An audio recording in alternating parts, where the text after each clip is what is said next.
Boxing King Media, powered by BYD, and the Riyadh season. We're on Hollywood Boulevard with Gareth Davies, taking in the views of the Chinese theatre. Just seen Terence Crawford, Madrimov press conference. Yeah. Are you a bit tipsy, Gareth? No. No? No, not at all. No, not at all, no. But I was saying, Tommy Lee Jones, Queen Latifah, Michael Jackson, Lefty Frizzell, Kathy Bates, Army Archers. We'll be walking forever, Gareth. I know, it goes on forever. The Hollywood stars. Chinese theatre, we just had an amazing press conference here for the Riyadh season version of an LA card. An amazing stack card. 3 press conferences in a row today. It was a very long press conference, but it was quite compelling. You didn't get bored. It was fantastic to be at. And they're just wrapping now behind me. That's who's on Saturday night, the main event here on this poster. Crawford and Madrimov. El Capitan just up here. Hard Rock Cafe right next door. I did have a margarita before we got started. What, just one? Yeah, just one, yeah. No way you had one. I only had one, yeah. You seemed a bit tipsy earlier. When? When you were just conference. You were shouting random stuff. I was just stoked. Were you stoked? I was shouting random things, so I was stoked. What does stoked mean? I was just up. Is that what alcohol does though? No. It's what an exciting event does. Yeah. I mean, I wanted to give... Gareth Davies is the kind of guy that would have a margarita just before a press conference. Well, why wouldn't you? There you go. Why wouldn't you? I don't know. Doesn't it? It's like it's a bit like, I don't know. I had a bite to eat, and I got here too early. Was the problem? We had to stand outside for hours, didn't we? Yeah. And did you get VIP access to the back? I managed to get. Who's your best VIP interview today? Did you get Shako Stevenson? I got Shako Stevenson. Did you say to him, because I wanted to find him and say to him, and I will this week, fight Gervonta Davis now. I asked him. The vibe I got was it's not happening next. The vibe I get is they're going to fight in November. Yeah. He kept his cards close to his chest. You're going to get run over, Gareth. He kept his cards close to his chest. He wouldn't say who he was siding with. It's a moving bush. A moving bush. There you go. Just for the record, Gareth has not smoked any weed, and that's not weed. That's a moving bush. Vape. That's a vape. No. So let's talk about a couple of things. We obviously talked about the event quite a bit, and it's amazing that what Turkey Al Sheikh's done with regards to bringing that quality of events that are really high standard to another country. We've seen it in Riyadh, so many times. They think you're a celebrity. Look, Brazil. Yeah, she's saying Brazil. There, we get her on camera. That's what people are like in Hollywood. Everyone's having a nice time. It's mad that he's managed to recreate that same format in Los Angeles. But he will, and they'll do it in London. It's the power of the cards. The same people are putting it together. Spencer Brown, Frank Warren, George Warren, Sella, Eddie Hearn and his team. That's what we've got at the moment.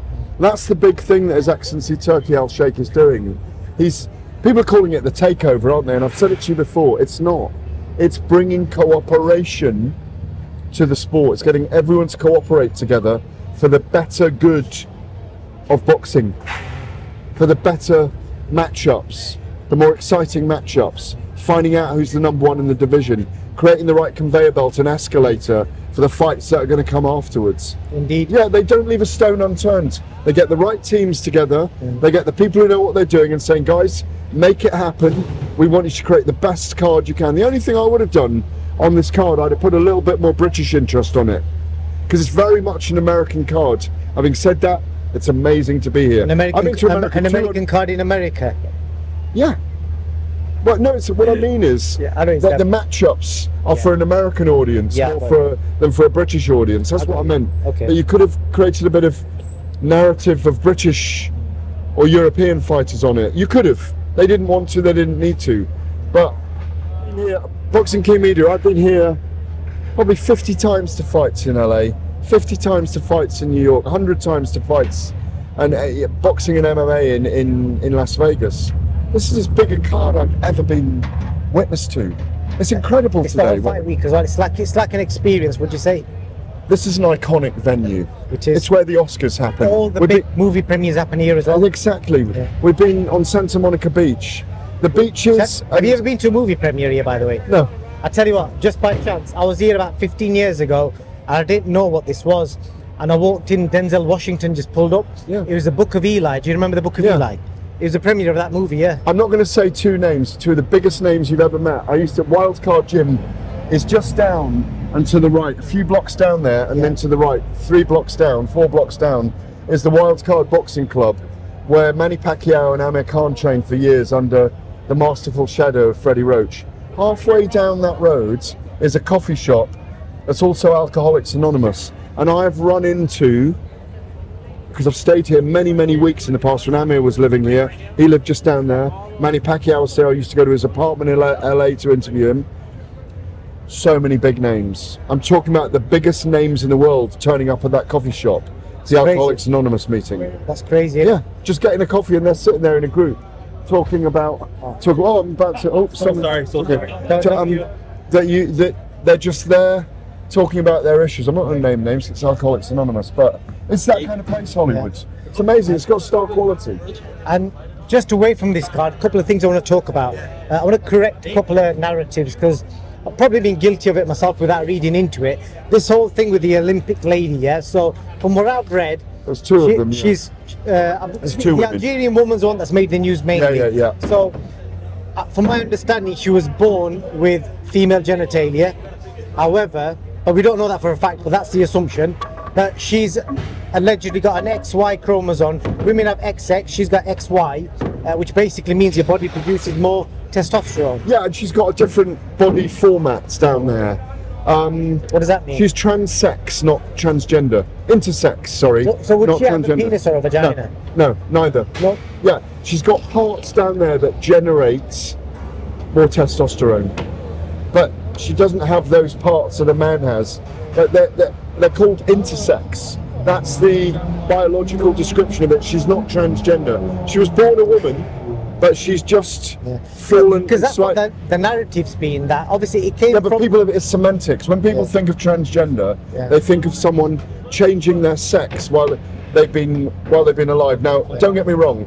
If someone's born a man and they change their sex to a woman, I don't believe they should ever fight a woman. Simple as that. Yeah. And I've seen a fight between a man and a woman in Seattle, Washington, back in 2000. It's the only ever licensed bout. I went to cover it. Wow, I never knew that. Who? Margaret McGregor against Lloyd Chow. Who won? Margaret. She battered hell out of him. No way. He barely threw a punch. He was on a lose-lose. Okay. Because he couldn't throw any punches. Yeah. 2/3 of the audience were women. They just cheered her on. Yep. She'd been battered by her husband, took up boxing. And it should never happen. Man against a woman in a boxing match. Agree. It was a pro boxing. Somebody blasting some exhausts there. But it's good to put that out there because it's not somebody who's changed her sex. She's not transgender. Yeah. She's intersex. I think it came from because we saw the opening ceremony. And the opening ceremony was a bit wild, you know what I mean? It was clearly offensive to religious people, mocking the final supper, having a grown man painted in blue, dressed up as a baby. It was pretty disgusting, to be fair. Do you know what I mean? So to have that as an opening ceremony for the world to watch, to mock the Christian faith, then on top of that, I think this kind of happened after, and I think people assumed it's all linked, but it's not. Well, I don't know. That's a massive conspiracy theory to go into there. But what did you make of the opening ceremony? I thought it was very unusual. It's a bit wacky. You wear the cross, yeah? So I know you're a big believer in God.